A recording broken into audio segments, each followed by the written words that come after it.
Today, we are going over 3 big mistakes that people make during a remodel that can cost them thousands.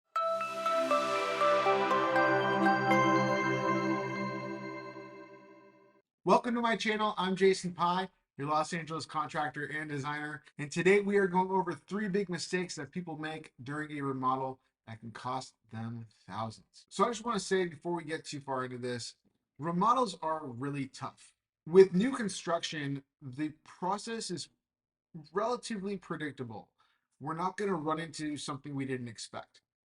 There may be things that come along that are unexpected, but they're usually natural or um, unforeseen in the process of. Not we opened up a wall and oops, we didn't know that wall was supporting the whole entire roof structure. So keep in mind that when you're going through a remodel, you can be super prepared for the project you're about to embark on and still run into issues. These are really just the 3 main issues that come up that are most notable. But if you stick around to the end, I'll give you 2 more candy bag alts. All right, let's get into it.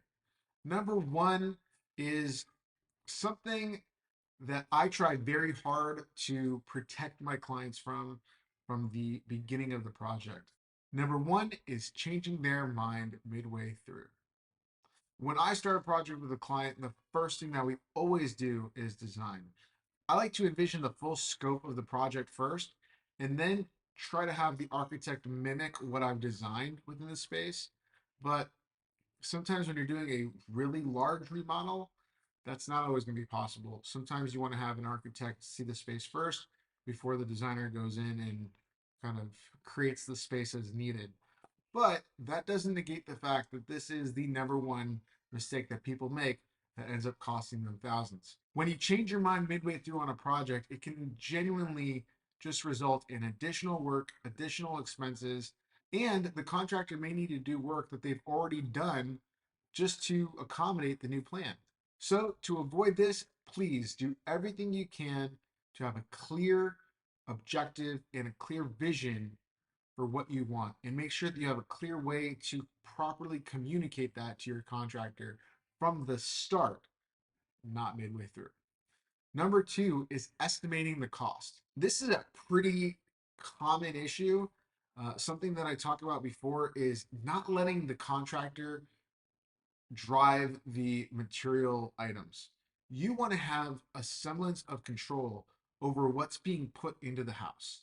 So, the reason why I always say hire a designer is because a designer is going to do all of that work for you. They're going to spec out all of the finished materials on a project to make it very clear what the expected outcome is supposed to be.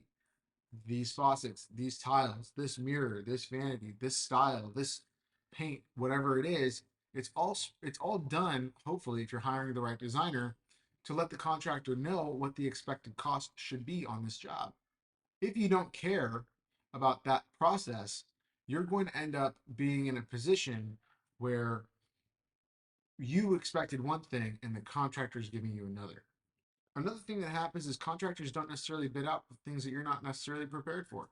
For instance, not all contractors deal with permits or plans or city fees or even city expediters. All of those things can cost a lot of money and can add a big chunk of dollars to your project. So to make sure you can avoid this, please make sure you first of all get 3 quotes from 3 different contractors and make sure you try to get as involved as possible in all of the costs that they're associating to the project.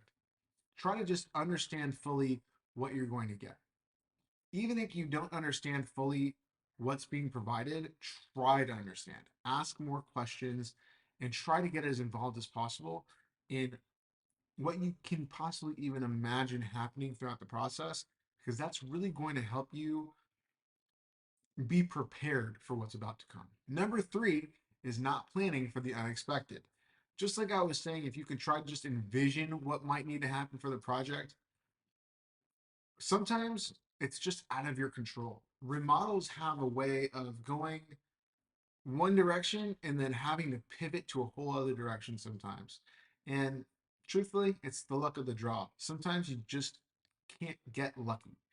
Um, And it's an unfortunate part of having a home that you want to remodel. But you also just get to keep the space that you've had before and just really get to revitalize it. Remodels can often uncover unexpected issues, such as water damage or structural issues. Not planning for these unexpected costs can end up costing you thousands of dollars. To avoid this, I like to set aside a contingency budget.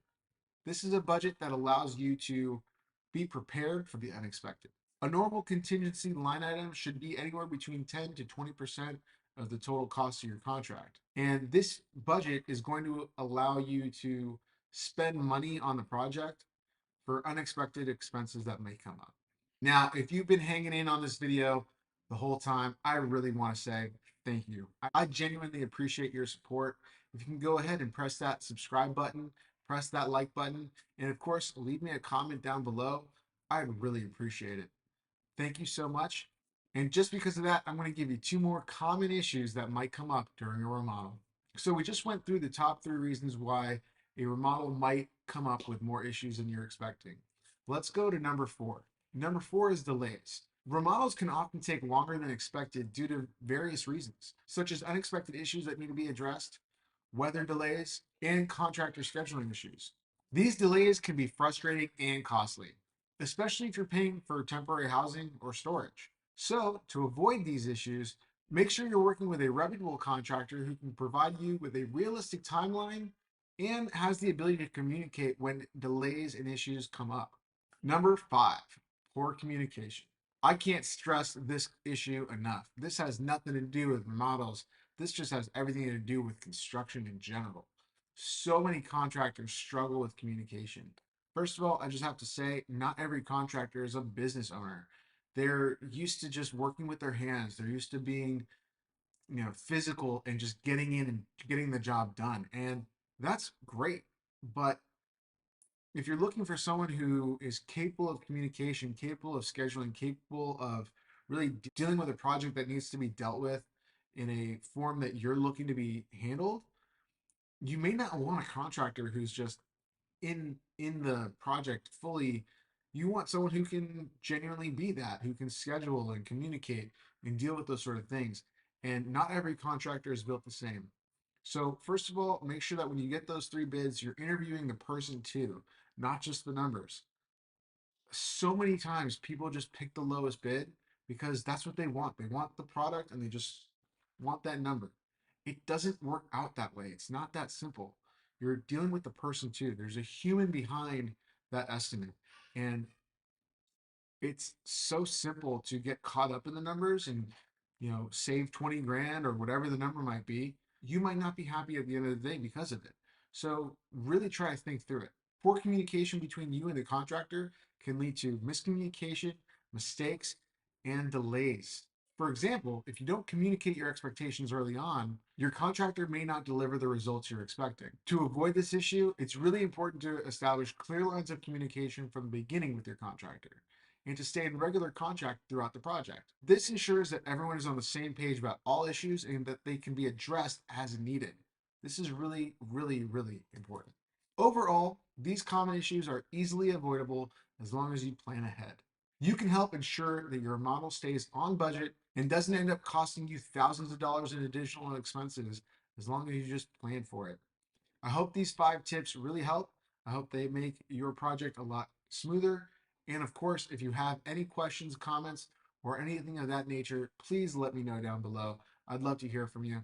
I'll see you in the comments and I'll see you on the next video.